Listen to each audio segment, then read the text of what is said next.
though, as far as I can see. Okay, do you want to make the view proper? I'm losing view, Tina. Okay, I have to become host then, okay. The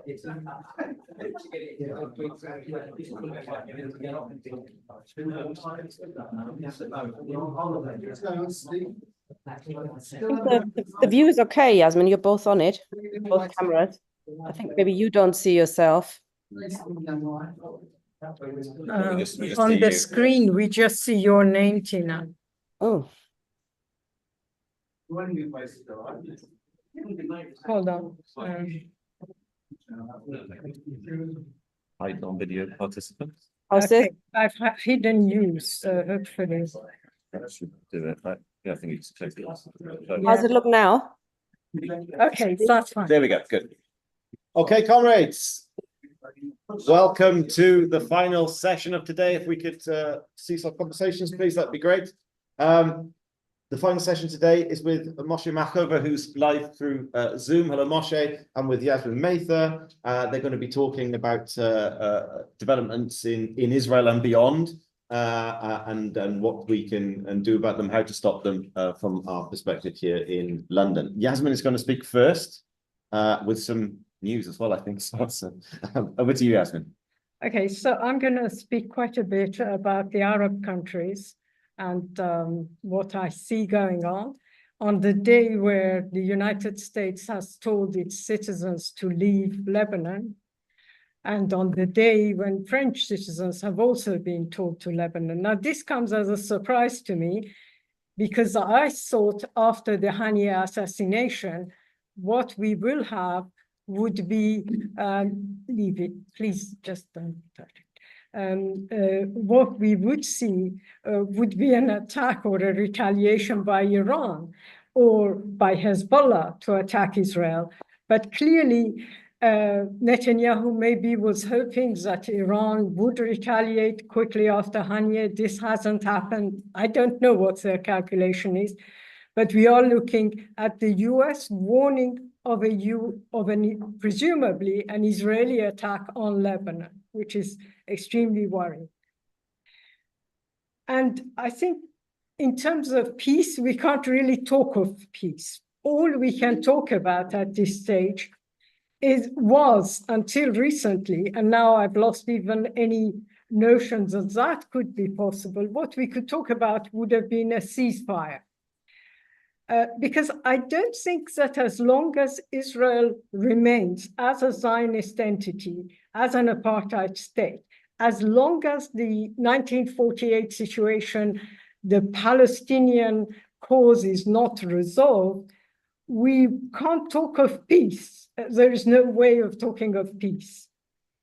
And this is not just about Iran's Islamic Republic and Hezbollah, or the Houthis in Yemen, but in Egypt, in Jordan, in Tunisia, in all Arab countries. The politics of the post-war era has been dominated by the issue of Palestine. When governments have overspent on defense budgets, they've said they've done this because of Palestine. When they have established one-party systems, when they have created dictatorships, when they have tried to find excuses for harsh economic conditions, that is the problem they talk about. We have to solve the Palestinian issues. That's why we can't deliver on any of these other matters.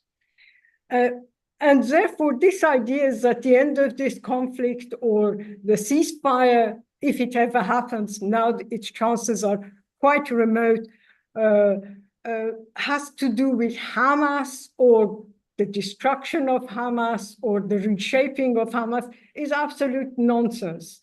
Because the situation existed long before Hamas even became a party, never in 1980s, never mind taking power in Gaza. And therefore, defeating Hamas, as we keep being told, is not going to lead to peace. There are contradictory reports, but from what I understand, Hamas has gained support definitely in the West Bank in terms of popular support. There is dissatisfaction with corruption in Fatah. There was until 7th of October, a level of dissatisfaction from all the data we've seen with corruption by Hamas, but Fatah always won. The PLA always won the case on that. And therefore, this whole idea that we've been told about the two-state solution, the fact that I'm not even going to talk about it because I think it's just a joke. The only reason I mention it is that the current China initiative will also fall into this two-state solution because China has united 14 organizations, the two main ones, apparently, PLO and Hamas, to sign a deal. But imagine even if we had such if you like, an alliance that came to power, what would they govern? Gaza is completely destroyed. The West Bank is Bantustans covered all over the place. And then I would say that if that solution is not a solution for even anything but a short-term ceasefire, I would argue against those who pin their hopes on Iran, Hezbollah, and the axis of resistance coming to the rescue, and delusions spread mainly by the Islamic Republic and its allies that there would be an Islamic victory in the region. We see no sign of that. I think the Iranian government is seriously concerned about an escalation of the war in the Middle East. And this is in response to Biden's very clear warnings about military intervention.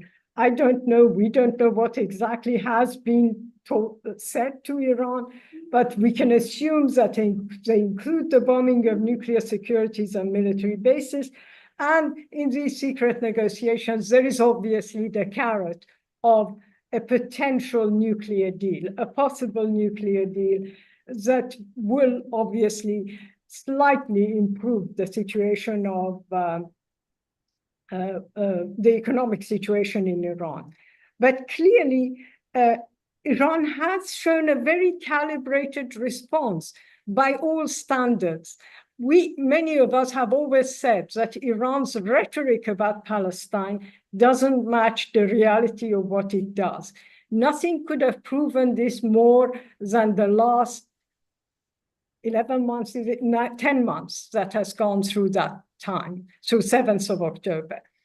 Iran's rhetoric remains as high, but the largest demonstration about Palestine only happened last week at the funeral of Haniyeh. Before that, as those of you who read Weekly Worker will know, I was reporting dozens appearing at very tiny demonstrations. So even in terms of what the state could have organized, which would have been state-organized demonstrations, it was very controlled, very limited. Then we have the assassination, there's no other words to talk about it, the assassination of Haniyeh in Iran. And that in itself has created, from what I read, a bit of a tension between Iran and Hamas. Iran and Hamas have not always been the best of allies. Contrary to what the Western media keeps telling you, Hamas is financed just by Iran. Qatar is the main financer of Hamas. The current conflict is, the current debacle is about the blame for the assassination in Tehran. And there are so many versions of these stories that if I wanted to speak about those versions, we would be here all day, all night. However, one thing is clear, and in the absence of an exact and clear definition by the Iranian government about what happened, all these scenarios by semi-official Iranian and semi-official Hamas people have come about. And I'm not going into them, but the only thing which seems to be clear is that there was an explosion. Now, the two, if you like, competing stories, one is that there was a bomb that had been planted months ago, and the other version is that there was a drone attack or a missile attack. So I think we have to think of, if we think of Iran's controlled response to all this, I would add to this Hezbollah's response has been very calibrated. About 200, if I understand it correctly, about 250 Hezbollah fighters have been killed by various Israeli incursions over the last, since October 2023. And again, Hezbollah has retaliated. Hezbollah has, if you like, sent missiles, drones, various other weapons to Israel. But again, it could have done more. And I think Palestinians, not just in Sabra and Shatila in Beirut, but Palestinians in general, expected maybe early on more of a retaliation. And I think here, again, Hezbollah is called the proxy of Iran. And it's a bit of a silly comment. I think it's the media repeats itself and then believes itself, because they've repeated so much, they must believe it. And here, I think, again, we have to be very careful. Hezbollah is an entity of its own. It did win a war in 2006, the only time Israel has been defeated in its history. But Hezbollah has changed considerably since 2006. And we are talking of a Hezbollah that at the time did have mass base. It had a mass base only in parts of South Lebanon, where the Shia community lived. It had that base not because it was just a militia, but because it was doing all sorts of social services, hospitals, education, whatever. It controlled south of Lebanon, basically. But since then, this Hezbollah of 2024 had very little resemblance to the Hezbollah of 2006. In the meantime, it has grown to one of the main parties of Lebanon. It is in the parliament, it is in the government, and it is in the economy. It has major interest in the Lebanese economy. And here, I would just give a very short description of what Hezbollah is in Beirut as opposed to what it is in South Lebanon.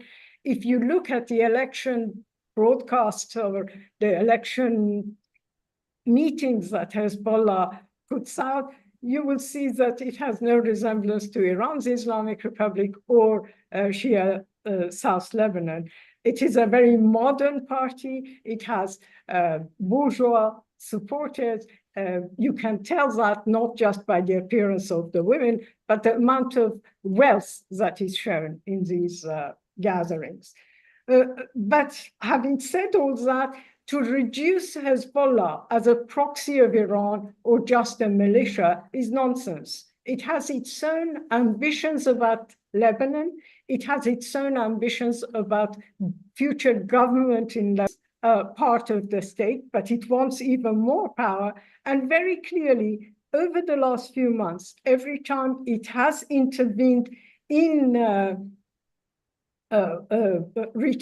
responding to the execution, the assassination of Hezbollah leaders in Beirut, or whenever it has responded to the killing of its own militia, army people, it has made it clear that this is not about Gaza. And it is right to do so if you look at from the interests of Hezbollah. It says it is clearly the level of relationship or the type of relationship between Iran and Hezbollah. But clearly the Iranian government would have encouraged restraint, in my opinion. But I don't know, and I'm just speculating on that. We then come, so I think those who are putting all their hopes regarding Palestine, regarding Gaza, beyond ceasefire, on Iran's Islamic Republic and Hezbollah, they are doing a disservice to the Palestinian cause. they're doing a disservice to the working class in the region, and we should be warning against that. As part of the so-called axis of resistance, we also have the Houthis. That's a different issue. And again, Houthis are not just proxies of Iran. They have been controlling most of Yemen for the last 8-9 years. Since 2015, the persons that the United States considers the legitimate ruler of Yemen has been in exile in Saudi Arabia and have, I think, again, complicated relationships. Iran's Islamic Republic is very pragmatic. It did support the Houthis when it was fighting, when one of its main enemies in the region was Saudi Arabia. And it was understandable that Iran supported the Houthis. But this wasn't a strategic Shia religious alliance. The Houthis are Yazidis. In Iran, they are minorities that are tolerated but are not part of the system. They are not part of the regime. And I think to call the Houthis just Iran's proxies is to, again, minimize, simplify a complicated relationship that came about because of necessities. However, I would argue that amongst this axis of resistance, the country that, or the people who have stood up best to the Israelis and to the West have been the Houthis. At least they have done what they could, which was to stop the shipping. It was a very practical and a very necessary move. The fact that they are not Marxist, they are not progressive, I don't even know if they know what their politics are. I have spoken to people who are Yemen experts, trying to find out, for example, how they would fit in the old North Yemen, South Yemen situation. And apparently it's not as simple as that. So you shouldn't try and see it in PDYR, the People's Democratic of Yemen Republic era versus North Yemen or anything like that. But they have achieved, I think, some success. But here again, if Iran, especially in its current government, with a reformist president, with two senior nuclear negotiators at very serious positions in the foreign ministry, if Iran's government was giving any advice to the Houthis right now, the Houthis, there is also internal interest. And the main issue here is, one, to avoid being destroyed, like Gaza, to be bombed to smithereens, but also economic issues. And those economic issues are directly related to sanctions imposed by the United States that even stops the sale of oil to almost everywhere, with the exception of China. And lastly, I want to talk briefly about the Palestinians and Arab citizens, what is sometimes crudely called the Arab street. And again, I think the emphasis here should be that we should not see this as some kind of virtual solidarity, sympathy for the Palestinian cause. The Arab population sees itself very directly involved in everyday event of Palestine. I would say at least since 1967, but probably since 1948. And in this the emphasis should be on what 7th of October gives us a glimpse of what is going on. Now, here, I think there are a number of reasons why we should see this solidarity. One is that all major populated Arab countries have a very substantial number of Palestinians living in them, especially the wealthier countries. the Persian Gulf countries. Egypt has quite a few. Jordan is dominated, the population is dominated by Palestinians. And of course, after 74 years, there's been intermarriage, they are even intermarried into the Jordanian royal family. So you can imagine that families have Palestinians amongst them. So that creates a network. But there is also, and here maybe sociologists, people who study things more carefully have other things to say, but I think there is an element of Arab pride that has been hindered by the victories of Israel, by the fact that Israel has so far got away with what I would call obvious terrorist acts, such as the assassination last Wednesday and Tuesday evening.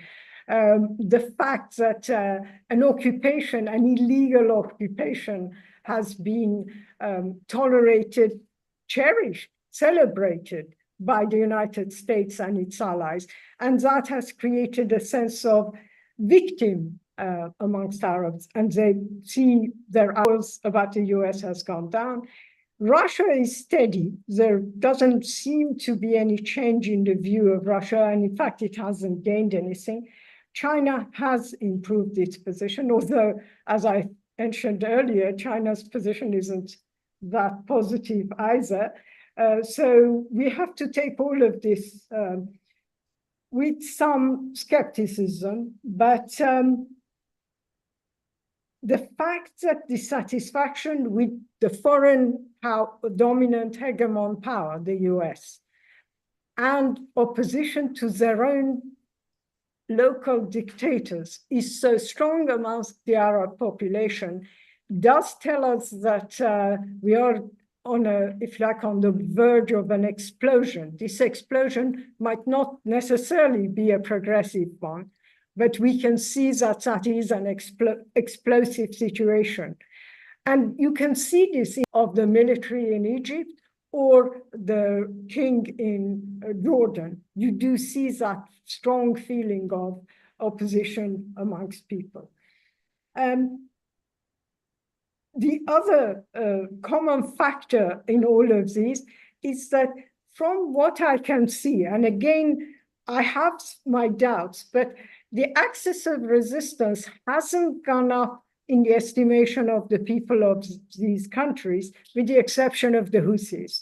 The Houthis are now very popular in most of these countries, but Iran's position hasn't improved from the data. It could be that the pollsters were not trusted and therefore people didn't tell them the real opinion. The other one is all of this is making the Palestinian situation, the question of Palestine, a regional question. It isn't about Hamas. It's not even about the PLA.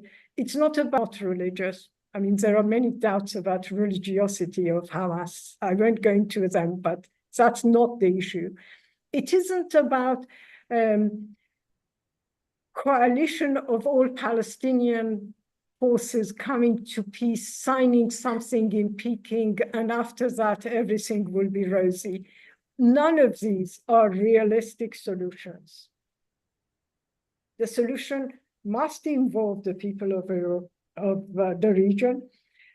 And inevitably, that must involve the overthrow of a number of dictatorships, including some on the axis of evil, resistance, sorry. Axis of evil was Bush's term for Iran, North Korea, and Libya, I think. And now axis of resistance is Iran, Hezbollah, and the Houthis. And I leave it to Moshé now. Thanks.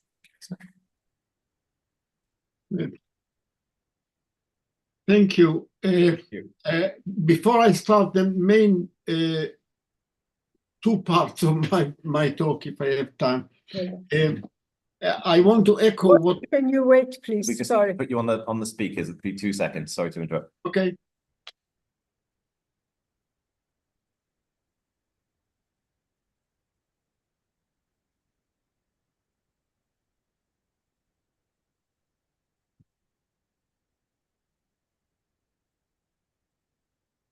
Can we try now? Yes, can Yeah. you?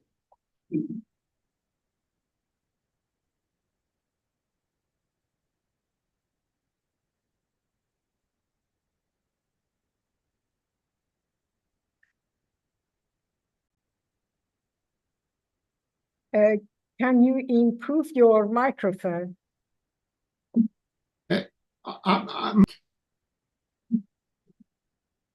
Hello? Okay, the voice from the laptop seems fine, so maybe I should the audio output. System, maybe. Putting this as same as this. Remote control for this thing. Sorry. You should just by that. Just try that. Okay. You pick the speaker.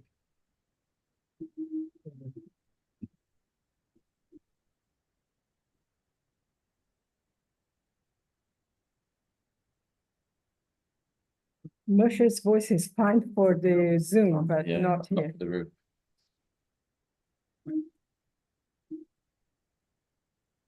You try. Can you try again? Say something? 1, 2, 3, 4, 5, no? The audio output is to the laptop and not to the. Can I? Increase it to the max. No, it's. Can I Yeah. try this? Yeah, that should be. Try. You're muted now. No, it's. The problem is that it's not coming from the room speakers. So, There we go. Yep. Yeah, go ahead. that's fixed. Moshe, that's fine. 1, 2, 3, can you hear me? Go ahead. You have the floor. Thank you. Okay, thank you. Yes, thank you, comrades, for inviting me to give the second half of this talk. I've prepared something to say on two topics, interconnected, of course, if I have time. But before I launch into the main parts of my talk, I want to echo what Yassamine ended up in saying, and I would like to actually expand it. The Palestine issue is always has always been from the before even the 1948 war, emblematic for the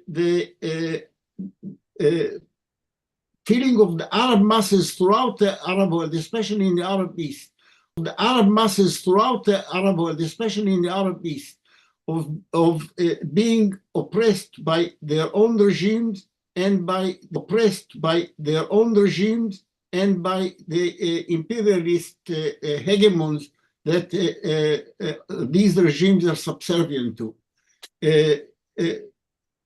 This goes way beyond, as I say, the 67 war. In fact, it is the reason why the British authorities, when it ruled Palestine, had to change course from outright support of Zionist colonization to being more, let us say, two-minded about it because of the adverse reactions that its support for Zionist colonization had in its other in the other parts of the Arab East, especially in Iraq and so on. An Egyptian comrade who is now publishing his reminiscences from the 2011 uprising in Egypt makes it clear, for example, that the Palestinian issue has been a mobilizing issue for the Egyptian working class. That there is an intimate connection between the mobilization and the revolt of the Egyptian working class and the Palestinian issue. So this is not just a recent thing, and it is a very deep going factor in Arab politics. Palestine is regarded by the ordinary Egyptian and Iraqi and Jordanian and other people in the Arab East, especially as well as in some of the Arab West, as emblematic of their own oppression by their regime and by the imperialist forces which are dominant and which these regimes serve. Okay, now I prepared to talk about two issues if I have time. Please stop me after the first part if I've run over. The first part, which is the shorter bit, is about the issue which has been advertised as the topic of this meeting, unfolding in Israel, which is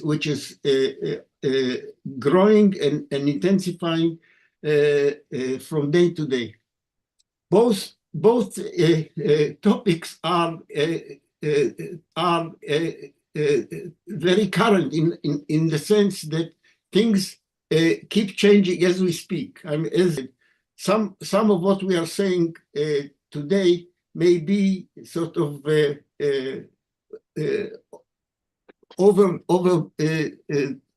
passed by events which are unfolding right now.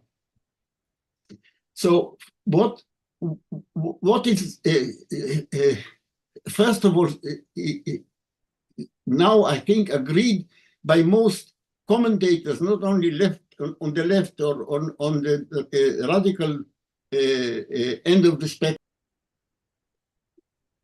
This is become clear by the assassination of Ismail Hania in Tehran. The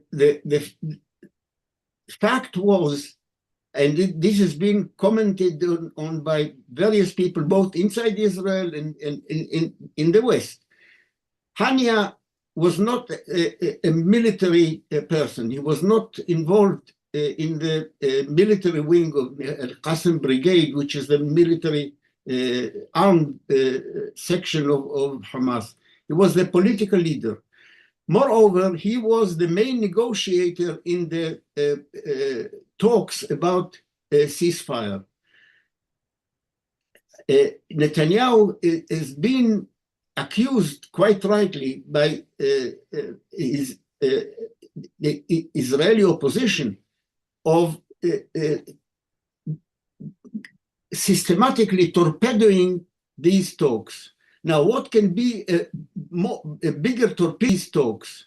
Now, what can be a bigger torpedo of the talks when you assassinate the main negotiator on the other side? Hania was not involved in military action in Gaza, but he was the person in Qatar.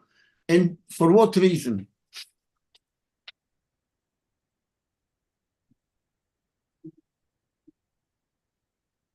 Now, it is generally observed that Netanyahu is interested in prolonging the war because he is aware that the moment the war stops, he will be on trial for the failure of the Israeli authorities to be prepared for what happened on the 7th of October last year, but also the ongoing trial in which he stands accused of various issues of corruption, etc., and abuse of power, will be renewed, and he is in danger of ending up in jail. Well, this is partly true. But you see, why is it that stopping the war will be such a catastrophe for him? Because his right-wing, extreme right-wing messianic fascist partners in the Israeli ruling coalitions threaten that if he stops the war before ethnic cleansing is achieved, they will actually resign from the coalition and leave him facing all these personal dangers. So even if Netanyahu himself is not interested in pursuing the war for other than personal reasons, and I think he is actually also interested in achieving ethnic cleansing in Gaza. He hasn't been explicit in saying so, but I believe that this is his true aim. But even if it wasn't, the aim of ethnic cleansing, they are on record in saying that. Netanyahu himself has been cagey about it. He has indicated in various ways that this is what he aims for, but he is judiciously vague about it. His partners in the coalition, the messianic nutcases, are not vague about it. They are very explicit. That's what they aim for. And since he's a captive in their hands, because he depends on them for keeping power, that is really why the war against the Palestinians in Gaza and elsewhere will continue. But now it goes beyond this. The assassination of Ismail Haniyeh in Tehran conveys also another message. Why in Tehran? Why wasn't he assassinated in Qatar, where he normally lives? In fact, what this signals, and commentators have been quite explicit about it, is that Netanyahu is what he is doing is provoking a broader regional war. Okay, let me just quote. This is not just me saying it. It's not people particularly on the radical left. It's mainstream commentators. On the 31st of July, The Guardian had an article by Simon Tisdall. Simon Tisdall is a sort of regular political commentator in The Guardian. He's a mainstream commentator. He doesn't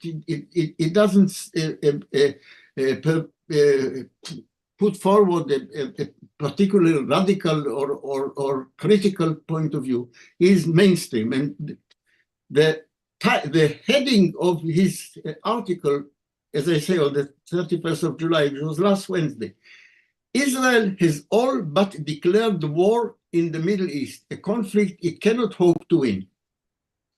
Well, what I think that the aim of Netanyahu and his crazy partners is to get the United States involved. He's trying to get the United States involved right now. I think the Biden administration is not very keen to do it. How do I interpret the sending of battleships of the United States to provide cover to Israel? I think this is a preemptive defensive move. I think the logic behind this is not to help Israel attack Iran. I think this is not in the interest of the Biden administration, It may have been if Trump was in power, it could have been interpreted. If Trump was in power, it could have been interpreted otherwise. But at the moment, we have Biden. Biden is not very happy with Netanyahu. In fact, it was reported by senior that in the last meeting between Netanyahu and Biden, which was a few weeks ago when Netanyahu gave this terrible speech to the houses of Congress. In their meeting, Biden said to Netanyahu, "Stop bullshitting me. You are actually, he's privately not very happy about it." Now, I think the logic behind the sending of these battleships is the following. They hope that if Iran retaliates on the humiliation caused by the assassination of Hania in Tehran, the American forces may help to protect Israel against the worst damage, as in fact it did last time. I would like to recall that a few months ago there was a similar situation when Israel killed a high-ranking Iranian in an embassy, in an Iranian embassy. And then the United States helped to protect Israel against the worst damage, in which case it avoids as it were, the excuse for Israel to start to escalate against Iran. In other words, it wants to give a shield to Israel, to protect Israel, so that it won't have the excuse of widening the war still further. It is also commented by mainstream commentators that part of the reason of Israel doing what they did in Tehran is in order to torpedo any prospect of rapprochement between Iran and the United States. We have now in Iran a new president, and in fact,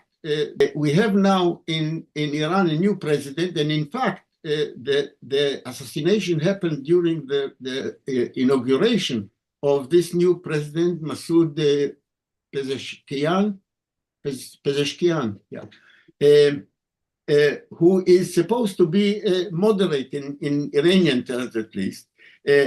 Part of his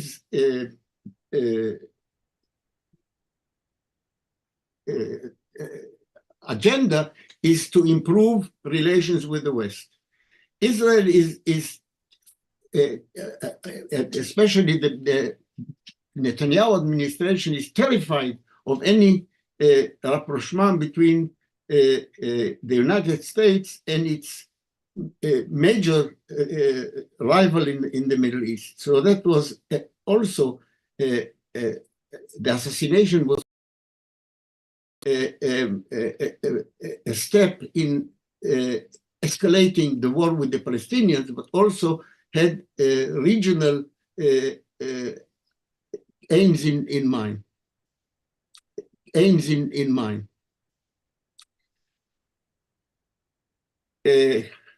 I have quoted Simon Tisdale in The Guardian. Now, recently I saw a similar assessment of Israel's aim by Trita Parsi, a well-respected commentator in the United States on the Middle East.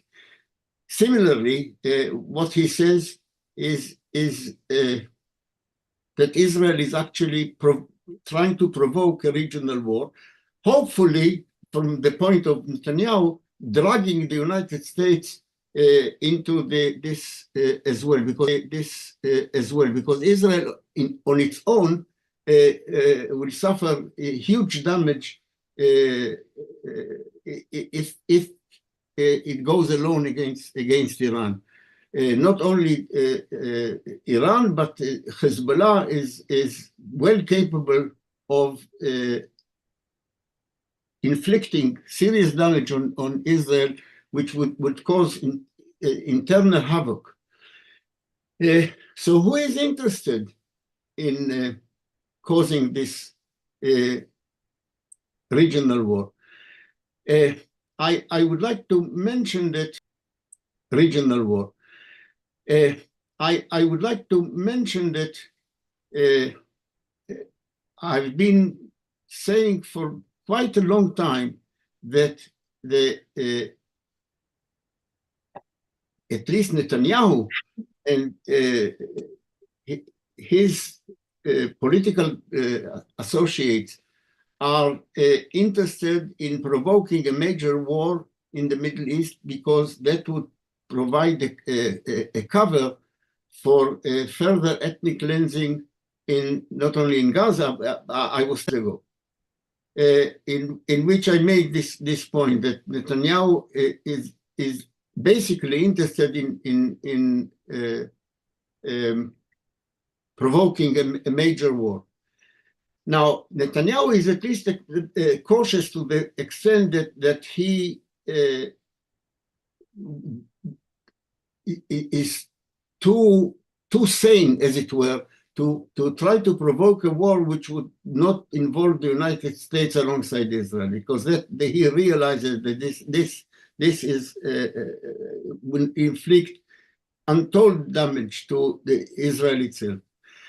But that doesn't apply to his coalition partners, who are messianic crazies. I mean, they are in this respect similar to the evangelist crazies in the United States, who are looking forward to Armageddon, literally. I mean, their ideology leads them to believe that a major conflagration in the Middle East will presage the second coming. Now, these partners of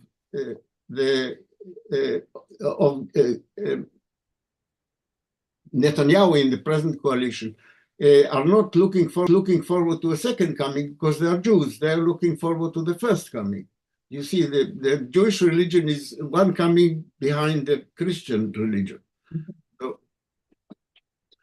But basically, their belief is similar. I mean, they think in messianic terms, just like the evangelists in the United States.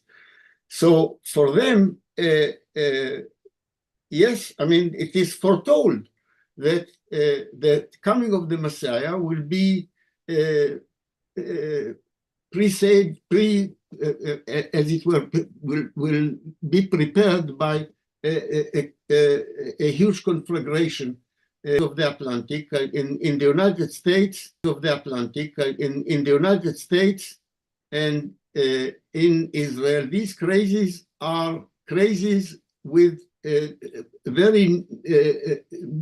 their hands very near to nuclear weapons. I mean, some people have said, you know, you've got religious fanatics on both sides. Hamas is a religious fanatic, and you have religious fanatics in the Israeli government. So it's one and the same thing. Well, not quite. I mean, apart from the fact that the Hamas crazies are crazies fighting against colonial oppression, and the Israeli fanatics are agents of this colonial oppression. The latter also have their hands near nuclear weapons. And that is something that we should always bear in mind. And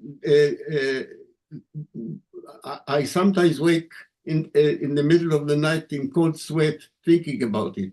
So this is a scary, really scary situation. Really scary situation. Now, please tell me how long I've got, because I finished saying what I wanted to say on this issue. I would like, if I have time, to refer to the intensifying Israeli internal crisis.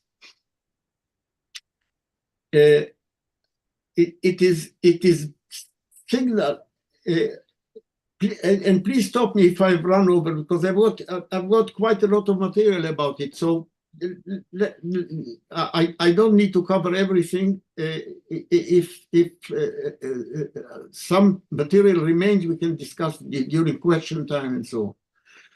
So the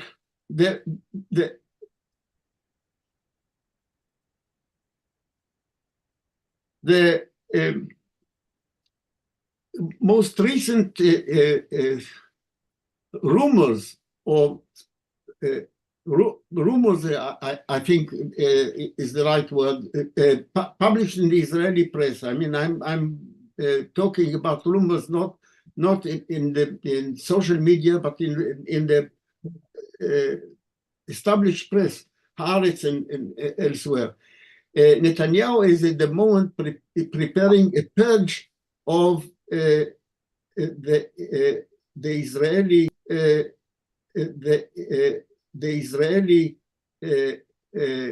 military top brass,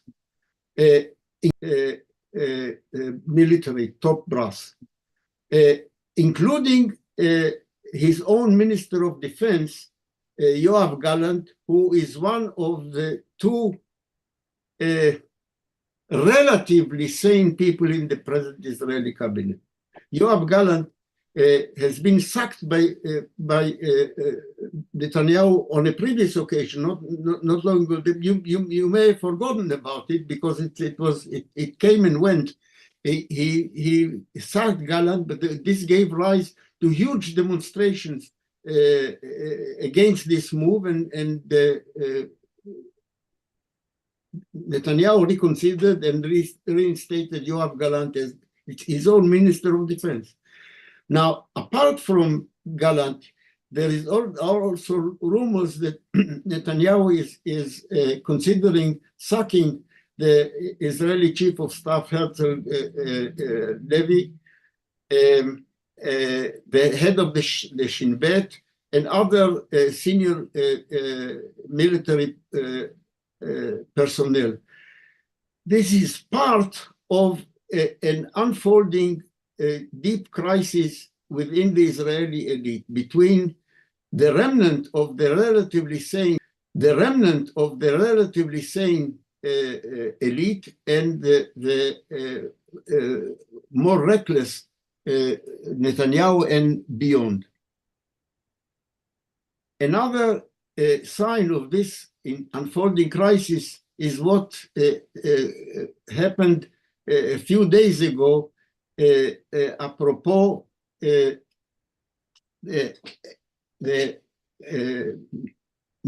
Israeli military police attempting to arrest nine Israeli soldiers in the torture camp of Sde Teiman. Sde Teiman is a site of unspeakable cruelty and torture inflicted on Palestinian abductees, Palestinian prisoners hoovered up by the Israeli forces in Gaza. Many of them are just casual prisoners, not known to be even accused of anything at all. But apart from this, the degree of torture is absolutely unspeakable, and it is attested by doctors who have had the occasion to visit Sde Teiman. It is not open to the Red Cross to visit it, so we have no report from the Red Cross, International Red Cross, but there are credible evidence, credible amount of evidence of simply I think what happened in Iraq is as of simply vanishes in comparison to I mean Buraj is simply what takes place in Sdeteman is worse. So since one of the victims who was severely tortured and abused and sodomized by his torturers had to be transferred to an Israeli hospital for treatment. The doctors saw this, what this guy was inflicted, what was inflicted on this guy, including not to demand the arrest of 9 Israeli soldiers known to have actually or suspected of being the perpetrators of this crime. She did this. She's a major general in the Israeli army, the chief advocate of the Israeli army. She gave the order not because of her good heart or because of benign policy, but because of self-protection for Israel. You see, the rules of the International Court of Criminal Court is that they don't deal with issues if the local judiciary are actually dealing with it. They only deal with cases of where war crimes have been committed or suspected war crimes have been committed if the local authorities do not deal with it. So for this reason, the Israeli military has an interest of at least making a show of doing something about it. So she gave the order to arrest the suspected perpetrators of this single crime. I mean, this is just one of hundreds and hundreds and hundreds of crimes which are as bad as this, but this was one case. The military police arrived at Sdeteman and they were confronted by the local soldiers who tried to prevent them making the arrest. It was, in fact, a minor mutiny of the Israeli local forces. Those now the attempt to make the arrest was also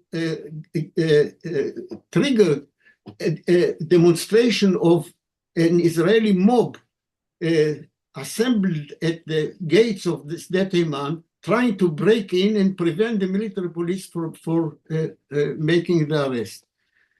Among the demonstrators were also soldiers with masked and armed. And in addition, some members of the Israeli government. So members of the Israeli government, members of Knesset who belong to the ruling coalition were there in the government, members of Knesset who belong to the ruling coalition were there in order to prevent the military police to fulfilling the orders of the advocate general of the Israeli army. Somehow the suspects were arrested and were taken to another Israeli military base, which serves as the location for the Israeli military court and military prison. Again, there was a huge mob assembled at the entrance of this base, breaking in, accompanied with soldiers sympathetic to the accused, masked and armed, and some members of the Israeli government. So I'm describing this incident in some detail because it gives you a flavor of something which is close to mutiny. The Israeli top brass, on the one hand, is being under attack by parts of the Israeli coalition, governing coalition, as well as by sections of the Israeli army itself. A member of Knesset on behalf of the coalition saying, with these people you can do anything. I mean, rape is okay. That's what's coming to them. So to justify that's what's coming to them. So to justifying war crimes openly. I would say that this is just a symptom of a growing rift inside Israeli Jewish society. In a recent discussion with a comrade, I think the following idea came up, and I want to end with this historical analogy. The historical analogy, and Ben will correct me if I'm wrong, refers to what went on during the Weimar Republic in Germany. The German right wing and the German bourgeoisie allowed the Nazis to do their dirty work for them. The Nazis were using the strong arm methods, using armed gangs, did the work of the ruling capitalists in suppressing the workers' movement. And then they took over.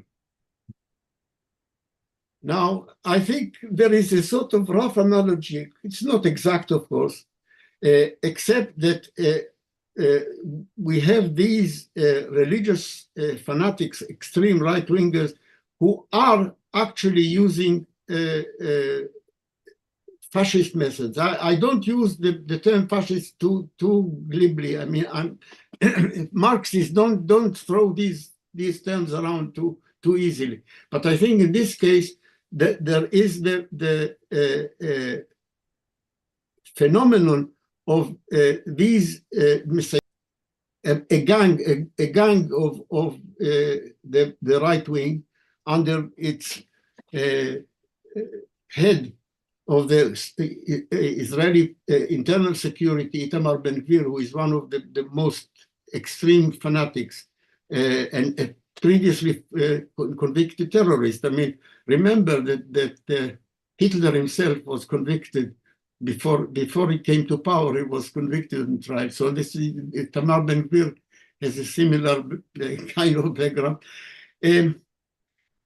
These people, these messianic religious fanatics were allowed by the Israeli liberal, so-called liberal, middle of the road elite to do their job in the West Bank, in what they call Judea and Samaria, to do the work of colonization and suppression and terrorizing the Palestinian population in the West Bank since the war of 1967. I mean, remember that the beginning of messianic religious colonization of the West Bank started under an Israeli labor government, which allowed it to develop and did nothing to suppress it, even after the massacre of 1994 in the Ibrahim Mosque in Hebron, where 70-something people were massacred. So now what is happening is what happened in analogous to what happened in Germany at the end of the downfall of the Weimar Republic. These people are taking over, and the taking over by these fascist thugs is bringing about an internal crisis whose outcome, I think, at this point of time, approaching a point of singularity in which it is simply not possible to predict with any reasonable probability of what is going to occur. However, my feeling is that even if it will bring about the eventual downfall of the Israeli regime, it will, if it comes about in this form, it will come about in a way which will not be beneficial for the Palestinian people. Beware of what you wish for. Some people are looking forward to the implosion of the Zionist state. Now, implosion can happen in all sorts of ways, and I will end by quoting something from the Communist Manifesto. You know, in the one of the first paragraphs in the first chapter of the Communist Manifesto, Marx and Engels say that class struggle sometimes ends in revolution, but sometimes ends in the mutual destruction of both parties. I think something like this is quite possible. In the present circumstances, an implosion of the Israeli state may not bring about a beneficial outcome. Thank you. Thank you. Okay, comments. We have about an hour plus a few minutes for the technical hitches that we had, so I'm going to open it up to the floor for discussion and questions. I mean,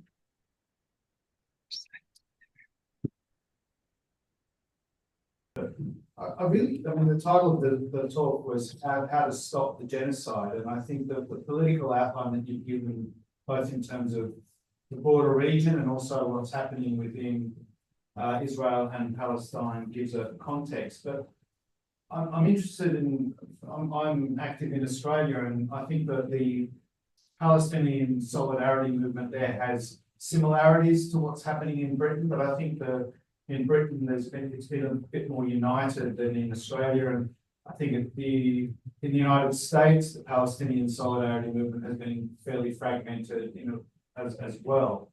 But in terms of analysing the different political strands within the solidarity movement, I think is interesting.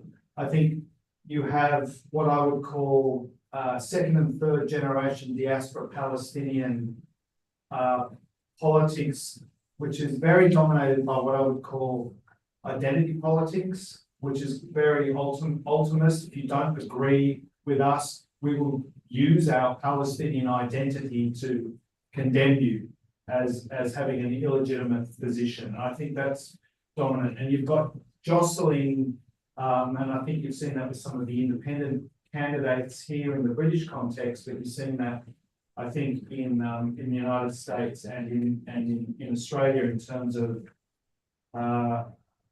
what might be a petty bourgeois layer trying to get political representation as well. You've got the demo after demo approach. I think it's less fanatic here, but in Australia, the demonstrations are weekly. Any suggestion that the movement needs to be expanded outside of a weekly demonstration is condemned as defeatist. And there's also, I think, less attitude here, given people like Jeremy Corbyn and others from a Labourite background who have shown leadership on this. But a lot of the Palestinian solidarity groups have tried to exclude Labourite and mainstream politicians as illegitimate unless you break with Labourism or the Democratic Party or others. You don't have a legitimate voice in the solidarity movement. And I think that's hampering in Britain and Australia and the United States. that 60, 70, 80% of people want a ceasefire. They want their governments to stop having a relationship with Israel that is supporting the ongoing genocide. But that has really failed to make a mass expression electorally or even on the streets, although the demonstrations in Britain. No, you can make a contribution as well. We're not out. Yeah. But it is also an observation that will lead to a question. So I'd like the reflection of people. How can that sentiment in the West, which has mass solidarity with the Palestinian, the plight of the Palestinian people, what is hampering turning that into a mass crisis in Britain, Australia, United States, and elsewhere?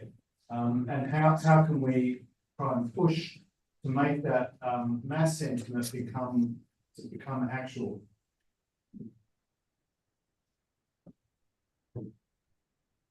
Yeah, just take it from him. Just take it from him. You don't need to help. Just take it. Sorry, I was thinking about somebody else ahead of me. Series of points or questions.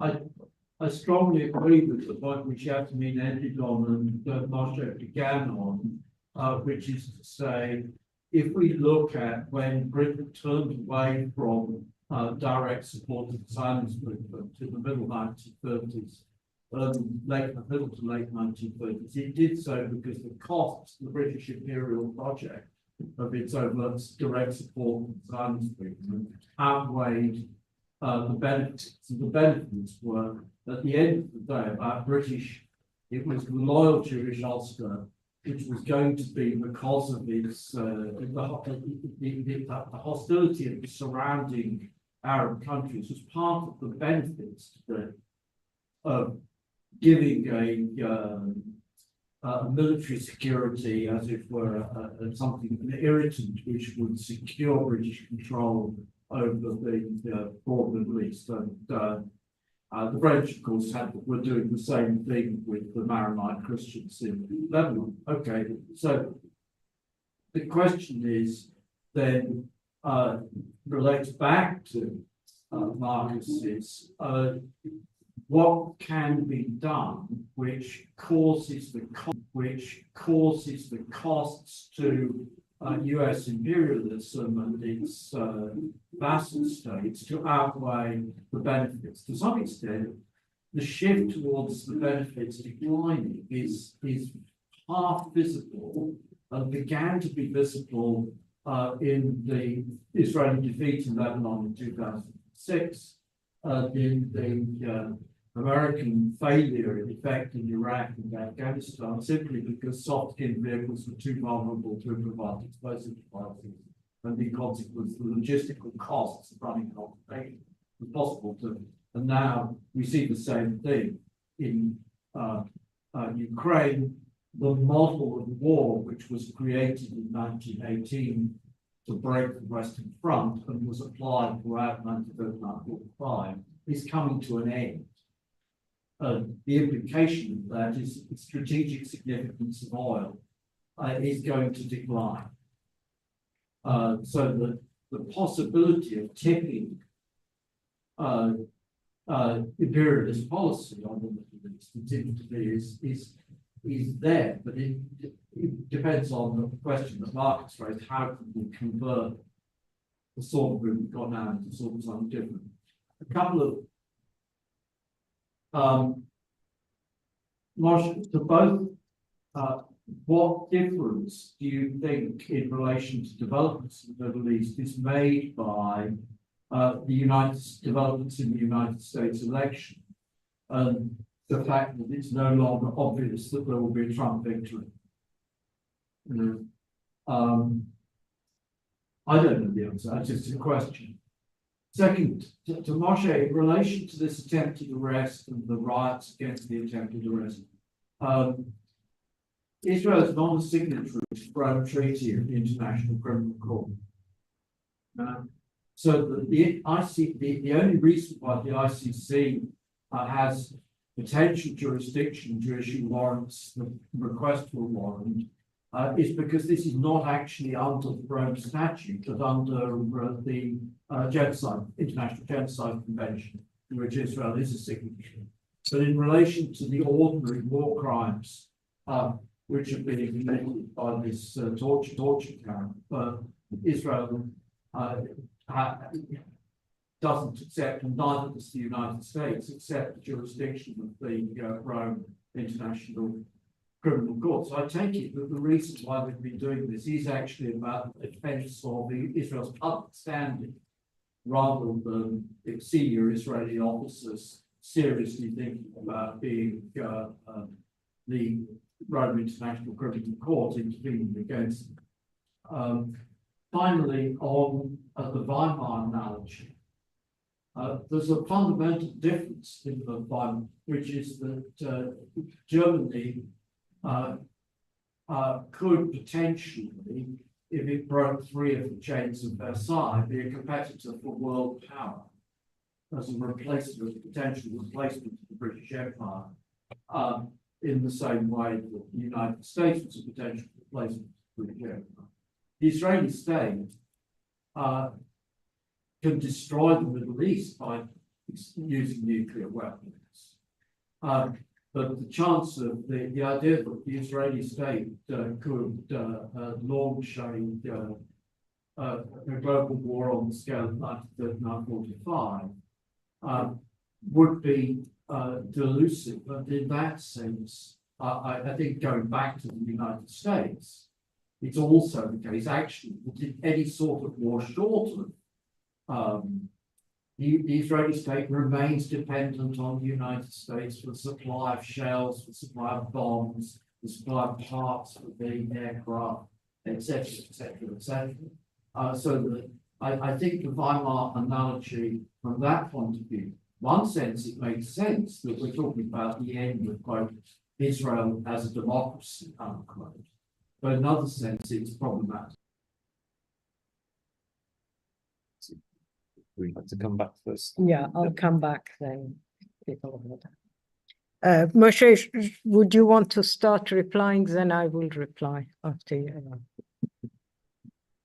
Yes. Well, first of all, the Weimar analogy, I didn't mean it to be a precise analogy. I meant it just as a sort of rough reminder of what is taking place. What is taking place is that rather than the religious fascistic settlers making it easy for Israel to annex the territories of the West Bank, it is now apparent that the West Bank is in a sense annexing Israel itself.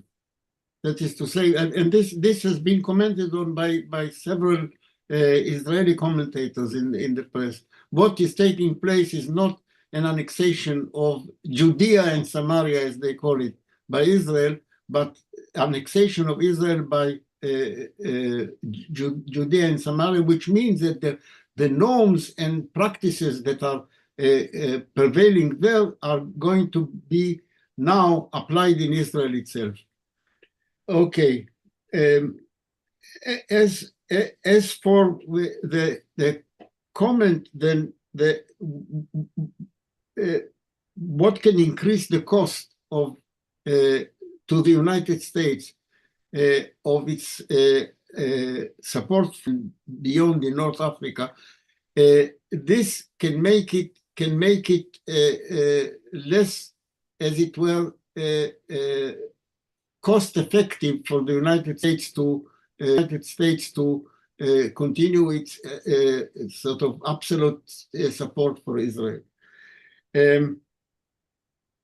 As for the ICC, yes, Israel is not does not subscribe, is not a member of the ICC.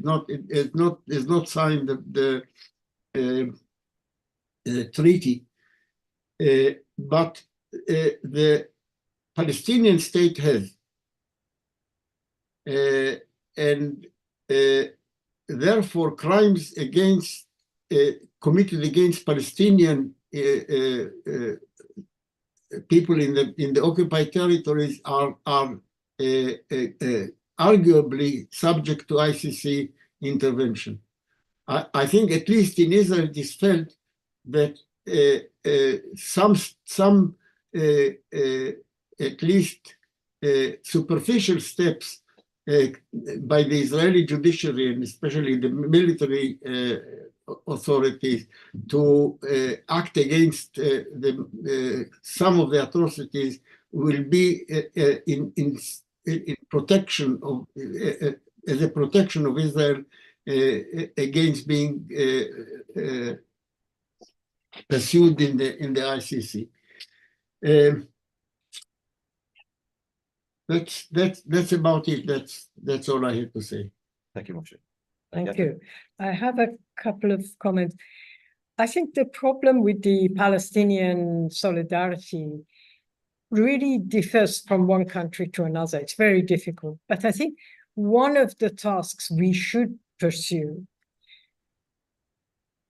is explaining the real situation, but also breaking illusions about the axis of resistance. I see quite a lot of illusions about that. In this country, the slogan has become, "We are all Hezbollah." And you think, yeah, you all support capitalism in its most de-houses common housing for ordinary citizens of Beirut, for rich expats who are buying land in Beirut's better parts. Is that what you're supporting? Yes, we can support Hezbollah's resistance without falling into the trap of saying we're all Hezbollah. But also, I think the differences between what are Palestinian aspirations, what is important in terms of the kind of solidarity we must show now, which is predominantly against our own states. And as someone who's lived in the UK and has lost Iranian citizenship for political activities, I would say my main task here is to oppose the UK government and the US government. And that is, in a way, leads into what practical things we can do. BDS, I was very skeptical about it before the students in the university where I am started acting in it. And now I realize that there is a lot you can do, and it does affect. I mean, McDonald's here is getting into serious trouble. My understanding is Barclays Bank is closing branches here and there because it's been attacked. So BDS is important. It's not a side issue, but also targeting correctly and not just on the whim that this is happening or social media rumors. For example, one medic told us at an occupation in Oxford that the quadruples that go into Israeli hospitals and take pictures before IDF actually moves in, because they know exactly where they're going. Apparently, this shows them where Hamas is hiding, but most of the time they're filming operating theaters from what I can gather. But anyway, these quadruples are built in the UK. There's a firm building it. There is an Israeli corporation. So I think it is important. It's important to be very clear at what we aim for. So despite all the complexities that universities tell us exist, because they've invested in somebody else's pension fund and they don't know what that pension fund is doing and so on. If you look a little bit deeper, and some of us have started very, very basic kind of looking into these, you can trace it. It's not all hidden. It's not exactly a magic service to find out this. And in those things, we can, if you like, stop some of the businessmen who've become independent candidates on the basis that they're pro-Palestinian. They might be pro-Palestinian, but as soon as you tell them, oh, we are going to occupy this firm because it's selling drones that is killing people, they're going to move away. And that, I think, it's is the way to do it. In terms of what difference the US election made, I was actually thinking last week when Haniyeh was assassinated that this is one of the reasons. There are a number of reasons. Moshé referred to some of them. The fact that he was the main negotiator tells you a lot. It's kind of obvious. But I think one of the reasons is the fact that Netanyahu came back from Israel, from the US, with a message that wasn't as sympathetic as he wanted. It wasn't telling him off, but I mean, the bullshit comment is very interesting because I'm sure somebody must have told him. But he came less enthusiastic back. And then the realization that with the Harris candidacy, there is a chance that Trump will not come to power is another. Having said that, remember that Trump is an unpredictable person. No one knows what he will do. The Iranian, Ronald Reagan, I'm sure they can find someone to talk to Trump. But Trump's position is not 100%. He hasn't forgiven Biden for being one of the first world leaders, to congratulate Biden when he got elected in what Trump considers to be a rigged election. So there is competition there. Can't forgive Netanyahu. Sorry, Netanyahu. Yeah, sorry. I think I'll leave it in that. Yeah. Yes. We have two people online. So if comments would speak, please indicate there's going to be 2 contributions from Zoom. Pam, you have the floor. You have to unmute yourself. Okay, thanks, comrades. No, Pam first. Pam First. So my first point was going to be about oil, but since Yasmin, can you hear me? Yeah. Since Yasmin raised the question of BDS, I'm going to address that first. Locally, we have, that is some of the Palestine organizations, and including Southwark Trades Council. We've been leafleting the local Southwark Council with the aim of, as Yasmin said, getting divestment from the Israeli investments involved in the local government pension funds. And it's quite difficult. And we've also initiated a London borough-wide network in order to support each other to do this. And this has certain benefits in that you can reach out to the ordinary people who live in the borough, whether they work for the borough. The trade union movement is not strong and not very active in trades councils at this point in time. But we're trying to go through the trades council unions, mainly Unison, GMB, Unite, etc., in order to mobilize the rank and file, because we know that the trade union leaderships, many of them have passed pro-BDS and pro-Palestine motions, BDS and pro-Palestine motions, but that's not being translated into BDS action or mobilizing the rank and file. Okay. So that's what's happening there. And in this week's Weekly Worker, there is an advert for PSC conference on divestment, which is next Saturday, which I am attending. Also, I'm become more active in my own NEU union branch, and I'm what's called the International Support Officer. And the NEU again has training for that and is one of the strongest unions supporting Palestine. Okay, so that's what you can actually do to reach people and educate them, which is really important, right? The first thing I was going to say was put a question mark over Mike McNair's comment about oil will decline, and that could be a reason why the United States might decide to ditch their support of Israel, because their interests in the Middle East will thereby also decline.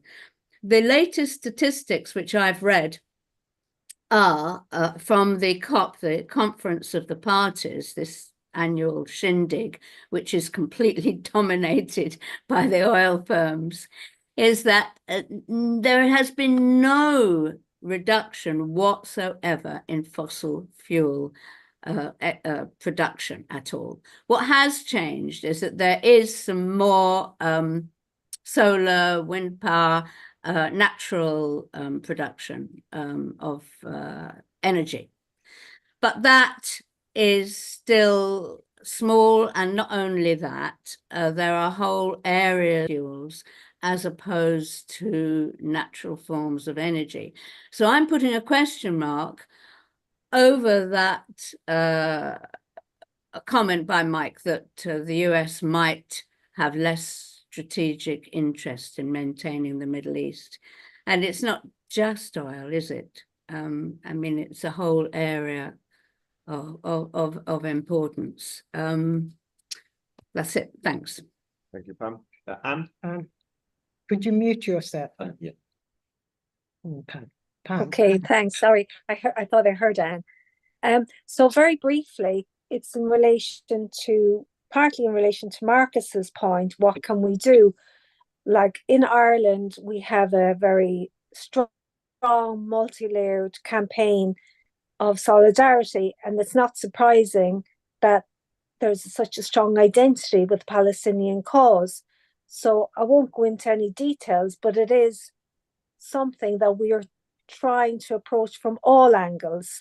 But the key question is politics and the domination of the world by imperialism, and the fact that I think this particular struggle, I feel that the solidarity movement, without having the ability to really challenge capitalism, is incapable of solving. Like, I think that really we have to think about the overthrow of capitalism in order to resolve this question. And for me, I think that unless we have political parties that are in a position to challenge capitalism, then really we're not going to get anywhere. Obviously, we keep fighting, but we're pressed back every single time, because no matter what the Irish government says, it really will not challenge the United States on this question. And the second point I wanted to make is in relation to the role of the United States.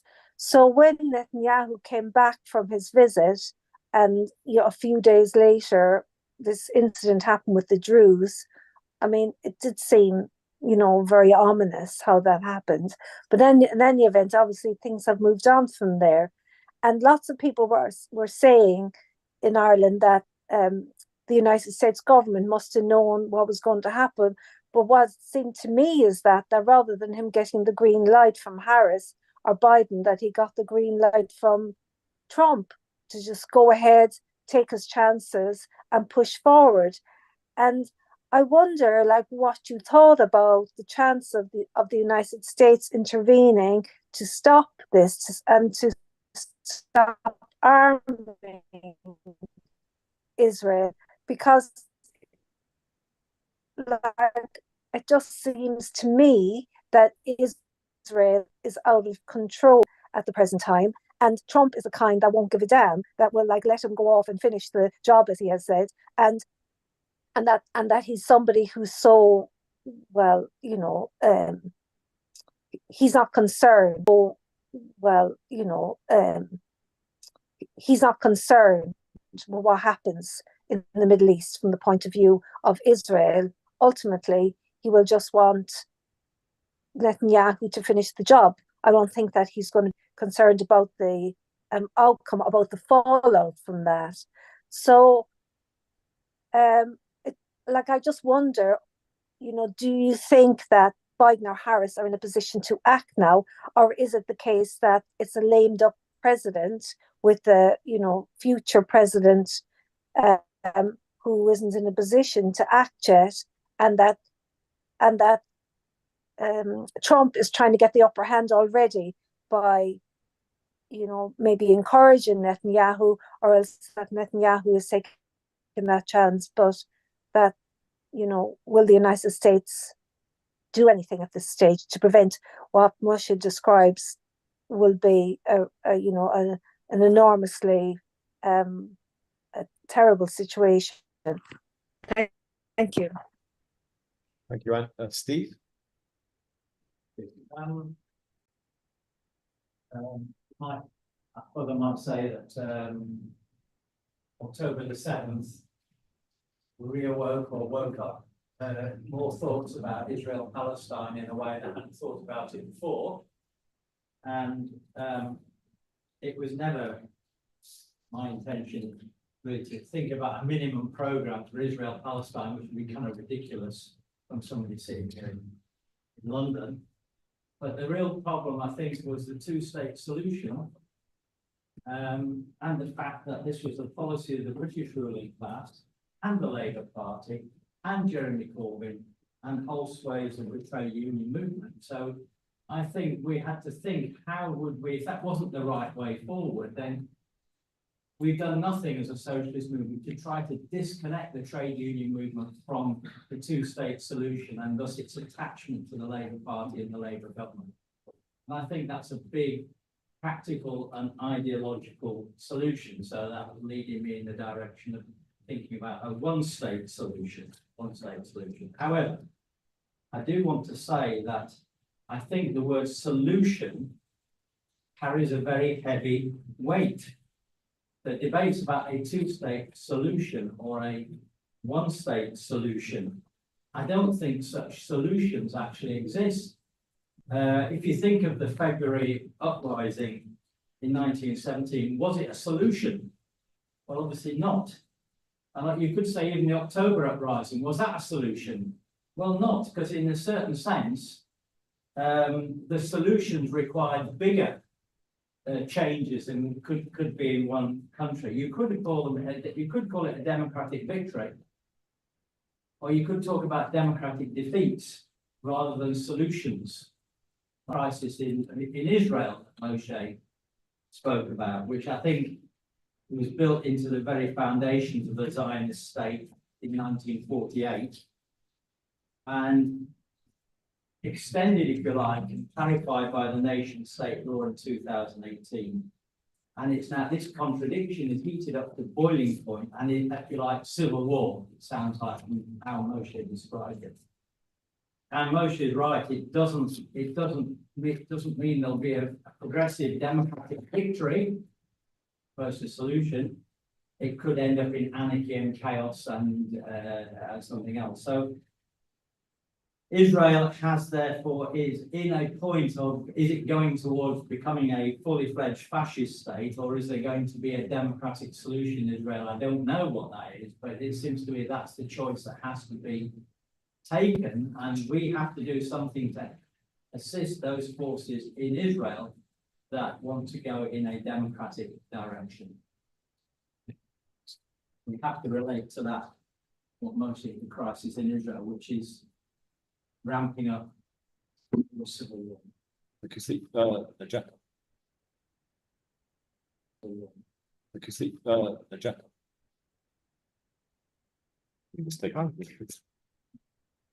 It's okay.